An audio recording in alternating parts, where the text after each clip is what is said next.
আমি আমার সম্ভাব্য সবকিছু, আমার চাওয়া পাওয়া, চিন্তা চেতনা সবকিছুই নড়াইলগিরেই ছিল।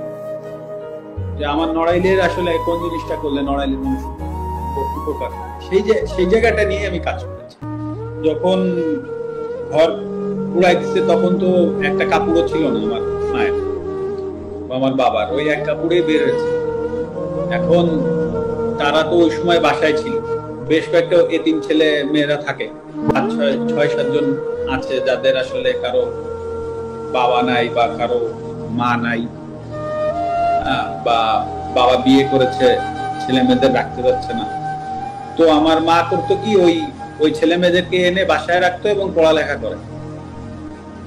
তো ওই ছেলে মেয়েগুলো এখন আসলে ইনসিকিউর হয়ে গেল। এখন তো ধরেন বাসায় তো এখন কেউ থাকার সুযোগ নাই, সেখানে ওদেরকে বা আসলে কিভাবে রাখবো বা কি করবো, এখন কিছু না কিছু করতে হবে। এখন দেখি, তো ওরাই আসলে তো আমার বাবা মাকে দেখেই রাখতো, ওরাই আমার বাবা মাকে টেনে ঘর থেকে বের করে নিছে।